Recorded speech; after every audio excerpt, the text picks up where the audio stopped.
This is the Thom Hartmann Program.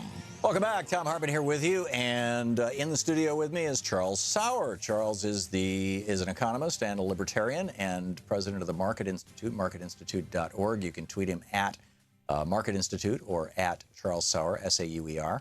And Charles, welcome back. Thanks for having me. Nice having you with us. So I got this email from the AFL-CIO, and I thought this is the perfect thing to talk to Charles about.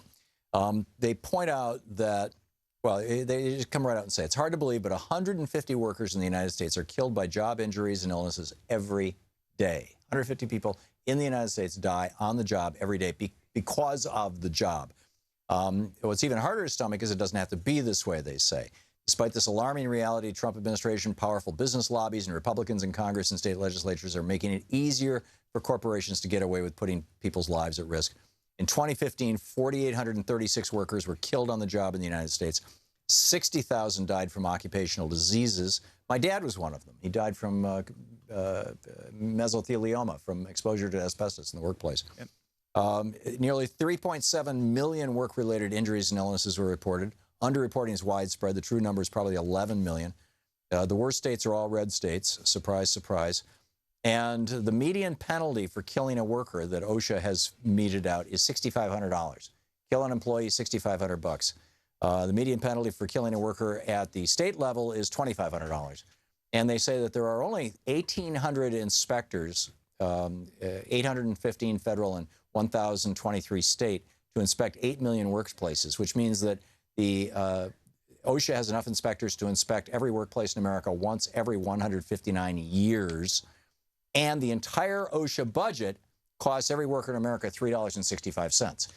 So, as a libertarian, I'm assuming that you don't think OSHA should have even an existence, and that all of this should just fall into the realm of it's private contracting between employer and employees, and let them fight it out. Well, right? look, what you just read is a perfect way to lay out the way that the left thinks about the world. They think that they can write a rule and save lives. They think that they can, if they're not saving lives, write another rule and save more lives. And if they're still not saving another life, they can continue upping the ante on that. When in fact, are you denying that's true? I mean, that is not true. What would happen here? So you don't think that when we put in the rule that you can't have child labor anymore, that it stopped child labor? I think that when you put into the rule that a worker's life costs $6,500, that an employer and a board. Well, that's not the rule. That's just how it's worked out. Well, no, that is the rule. That's the fine. Well, no, some of the fines are, millions of dollars, and some of them are thousands of dollars. It's just that there's so few fines for so many deaths. That's what it works out to. Yeah, well, that's the thing, is that there's numbers for these deaths. If you pulled away the laws and you pulled away the regulations, what you would have is the ability to take employers to court. You would have the ability to open up the free market. So you can hold employers accountable for negligence or whatever, mesothelioma that was upheld in court, right? That is the way that these problems should be dealt with. So can an employer not treat their employees right, or can they maybe take advantage of the negligence of an employee? Yes, and that should be able to be done by court. But a 28-year-old sitting on Capitol Hill shouldn't be able to create the rule for this. So I get your argument. My problem with your argument is that my dad is still dead. Yep. Is that the guy who's working at the printing plant, where it was a federal rule, as I recall. One of my brothers is a union printer, that requires that on these giant paper cutters where the blade just shoop like this and it'll cut through a wad of paper a foot thick, that you had to have 2 buttons to push, so that your left hand and your right hand were both pushing buttons, that were separated by at least 2 feet. So that, and the reason for that was because guys kept getting their hands cut off accidentally. And, it was a good rule. So your remedy is only going to work in retrospect. Number one, it's only going to work after the harm. It's not going to prevent harms. And it seems to me like we should be in the business of preventing harms. And number two, by relying on the courts entirely, particularly as the courts, increasingly more than half of all the judges in the United States now are Federalist Society members, who are not inclined to rule on behalf of workers. solidly in the side of the big corporations. And so you've got the widow of some guy who in the workplace was killed because of the negligence of his company, and she's supposed to go out and find a lawyer. Is that what you're saying? You're saying that a law that makes people press 2 buttons is going to save it. That's not. That is not what I'm saving. It does save lives. No, it doesn't. It might save a couple of hands, but that doesn't stop. It might help stop a couple of hands. But what about if somebody is running towards the machine and now they don't have a hand available? The thing is that you can't create enough laws to stop enough things. You can't put enough Band-Aids on top of this problem. But we have. Stop it. Our workplaces in the United States. This is fine with you, all of these deaths? No, that shouldn't be fine with you. Well, the fact of the matter is that 4,836 workers dying in the United States is 2015 years, the last number of years we have numbers for. That's pretty bad, 4,800. But in an unregulated libertarian environment, like, say, Vietnam or Bangladesh or China or India, that number is probably 20 times that. The problem, and that's what you're suggesting we go back to. No. See, we have a strong court system here, and that is what I'm suggesting we go to. If we go to something without a court system, if you go to something where the government is the power, where we have a single power, which is the government, then it's a separate branch. They are government based. You're right, but it's something that we give over our rights to, so we don't have to enforce our contracts with guns, right? So you give your rights over to the court so that they can make these decisions. But on this, they're going to make the decisions on negligence. I wouldn't say that you need no rules in a country where where an employee can't have any recourse whatsoever. You have to be able to extract a multiple of what that cost is. In other words, $6,500 has to go out the window. But what we know is that corporations will always put profit above lives. We saw this with the Pinto. We saw this with the Ford I think it was the Chevy side saddle gas tanks.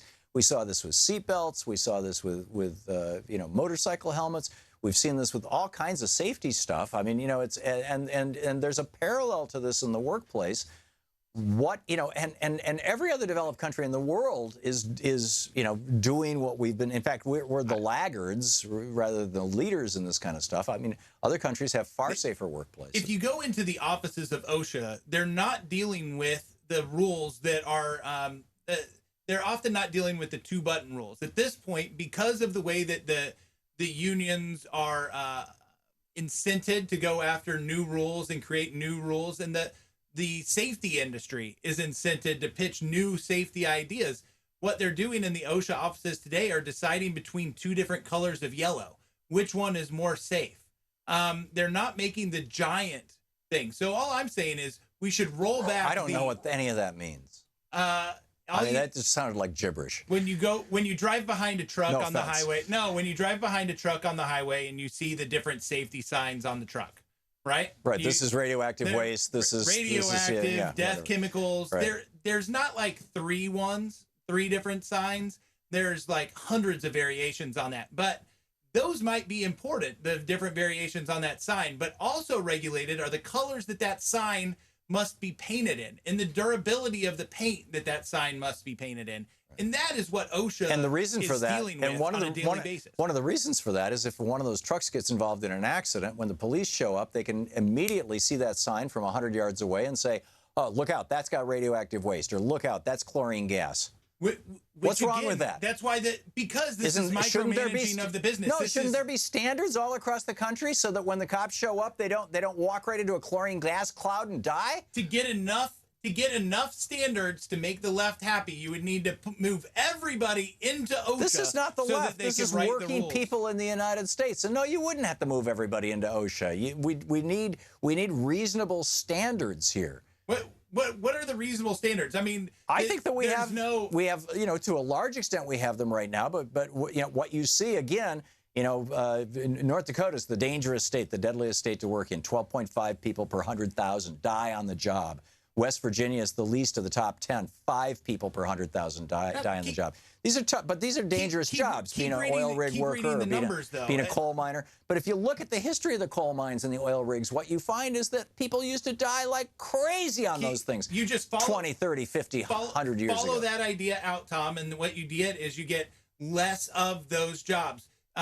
If you're 65 years of age or older, you're 2.5 times more likely to die in a job. What does that mean? To save lives, you just fire old people. That's what happens when you create these rules. That's a straw man argument, Charles. It's not a straw man argument. It's on the same numbers that you're I know, reading. but it's a whole completely different issue. So then all of your arguments were straw man. The fact is you can't regulate this one by one by one. You have to let it be regulated by the court. And I think it's a good thing.